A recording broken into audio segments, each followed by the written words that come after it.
వాసంతి అనే అమ్మాయి కనపడడం లేదని చెప్పి దాదాపుగా 6 రోజుల నుంచి వారి కుటుంబ సభ్యులు, పోలీసు వాళ్ళు కానీ, గ్రామస్తులు కానీ అందరూ కూడా గాలించడం, రాష్ట్ర వ్యాప్తంగా ఈ విషయం ఒక సంచలనాన్ని రేపడం కూడా మనకందరికీ కూడా తెలిసినటువంటి విషయమే. 3 మైనర్ యువకులు ఆ అమ్మాయి పైన అఘాయిత్యానికి పాల్పడి హత్య చేసినారని చెప్పి బయటంతా కూడా వినికిడి.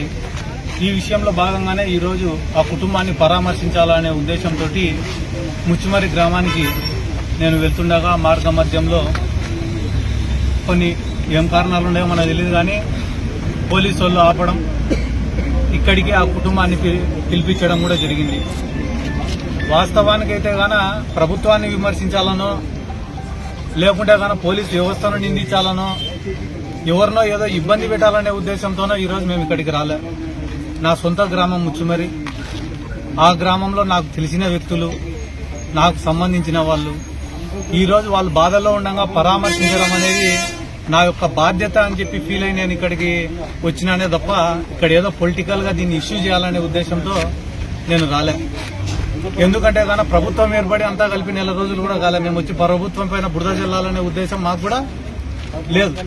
కానీ అంత లోపలే మమ్మల్ని ఇక్కడికి పిలుచుకురావడం, పోలీస్ స్టేషన్లో కూర్చోబెట్టడం అనేది కూడా మంచి పద్ధతి కాదు. అది ఎవరు ప్రెషర్లు ఉండే ఏం కథనో వాళ్ళ ఆలోచన చేసుకోవాలా. కానీ బీహార్ లాంటి రాష్ట్రాలలో లేకుంటే గాన మణిపూర్ లాంటి చోటనో, ఉత్తరప్రదేశ్ లాంటి చోటనో ఎక్కడో క్రైమ్ ఎక్కువ ఉన్న చోట కూడా ఒక ఆడపిల్లకి ఏదన్నా అన్యాయం జరిగిందంటేనే ఎవరో ఒకరిపై పరామర్శిస్తామంటే గాన పోయి రమ్మని చెప్తారు. కానీ ఈ రోజు ఇక్కడ తీసుకొని వచ్చి ఇక్కడ స్టేషన్ లో కూర్చోబెట్టడం అనేది ఇప్పుడు కొత్త అనుమానాలు రేకెత్తించే పరిస్థితి తీసుకొని వస్తున్నారు. ఏమేమి అక్కడికి పోతే ఏమైనా నిజాలు ఏమైనా బయటపడతాయని భయపడుతున్నారా, లేకుంటే రాజకీయ నాయకుల ప్రమేయం ఉందేమని ఏమైనా భయపడుతున్నారా? దేనికోసం అడ్డుకుంటున్నారు?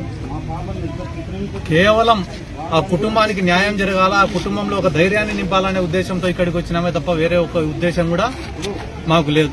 అదే రకంగా ఈరోజు గవర్నమెంట్ ను కానీ, ముఖ్యమంత్రి చంద్రబాబు నాయుడు గారిని కానీ, డిప్యూటీ సీఎం పవన్ కళ్యాణ్ గారిని కానీ, హోమ్ మినిస్టర్ అనిత గారిని కానీ మేము కోరే విషయం ఏమిరా అంటే, ఎవరైతే ఈ క్రైమ్ కు పాల్పడినారో, ఎవరైతే దీని వెనకాలన్నారో వాళ్ళకందరికీ శిక్ష పడే విధంగా మీరు చర్యలు తీసుకోవాలని చెప్పి మేము రిక్వెస్ట్ చేస్తున్నాం, కోరుకుంటున్నాం. ఎందుకంటే గాన ఇటువంటి ఇన్సిడెంట్స్ మళ్లీ జరగకుండా ఉండాలంటే గాన నిందితులకు శిక్ష పడాల.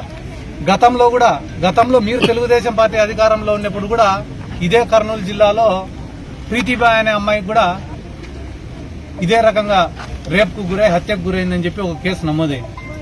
కాబట్టి ఇటువంటి కేసులు మళ్లీ పునరావృతం కాకూడదంటే గాన చేసిన వాళ్లకు కఠినంగా శిక్ష పడిన రోజునే మళ్ళా ఎవరైనా ఇటువంటి తప్పులు చేయాలంటే భయపడతారు. ఇక్కడ వచ్చి వీళ్ళని పరామర్శించేదానికన్నా కూడా వాళ్ళకు న్యాయం జరగడం చాలా ముఖ్యం. 5 రోజులైనా 6 రోజుల తర్వాత మేము ఈ రోజు ఎందుకు వచ్చినామంటే చట్టం అనేది ఒకటి ఉంటుంది, పోలీస్ వ్యవస్థ అనేది ఒకటి ఉంటుంది. వాళ్ళు వాళ్ళ పని చేసుకుంటా పోతుంటారు. ఎవరైతే తప్పు చేసినారో వాళ్ళని శిక్షిస్తారనే ఉద్దేశంతో మేము కూడా వాళ్ళ పని వాళ్ళని చేసుకొనియాలనే ఉద్దేశంతో సైలెంట్గా ఉన్నాం.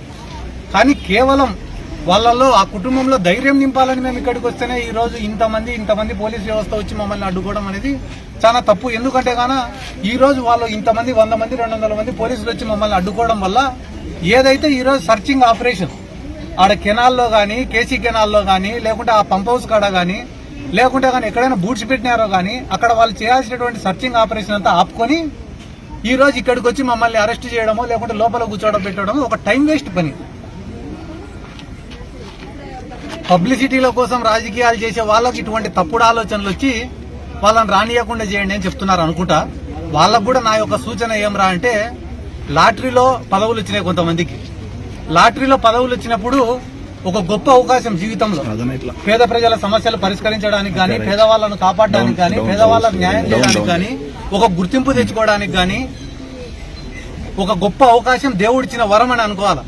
అటువంటి అవకాశం వచ్చినప్పుడు 10 మందికి సర్వీస్ చేసి అబ్బా ఫలానా వాళ్ళకి మనం ఓటేసినందుకు మనకి ఇన్ని పనులు చేసినారా అని చెప్పి గర్వంగా జీవించేటట్లు ఉండాలా తప్ప పాతకాలం మాదిరిగా ఇంకా కేసులు పెట్టాలా, పోలీసులతో హరాస్మెంట్ చేపియాలా, ఇబ్బంది పెట్టాలా, ఊర్లలోకి రాకుండా ఆపాలా, ప్రజలను భయభ్రాంతులకు గురి చేయాలా, లేకుంటే కులాలకు మధ్యన కొట్లాటలు పెట్టాలా, ఇటువంటి నీచమైన పనులు ఆపుకొని ఈరోజు చాలా దురదృష్టమైన సంఘటన వాసంతి అనే పాప చనిపోవడం.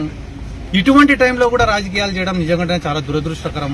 ఈ రాష్ట్రం కానీ అన్ని సంఘాల వాళ్ళు కానీ నిజంగానే ఒక గొప్ప విషయం. అన్ని కుల సంఘాలు కానీ, అన్ని విద్యార్థి సంఘాలు కానీ, అన్ని రాజకీయ పార్టీలు కానీ ఒక తాటిపైకి వచ్చి ఈరోజు ఆ పాపకు మద్దతు తెలపడం నిజంగానే ఆ కుటుంబానికి అండగా నిలబడడం కూడా చాలా సంతోషించదగిన విషయం. కాబట్టి ఆ భగవంతుని ఆశీస్సులు ఆ కుటుంబానికి ఉండాలా. ఆ కుటుంబంలో ఒక మనోధైర్యాన్ని నింపే శక్తి ఆ భగవంతుడు ఆ కుటుంబానికి ప్రసాదించాలని చెప్పి కోరుకుంటూ ఈరోజు వచ్చిన వాళ్ళకు నమస్కారాలు తెలియజేస్తున్నాను.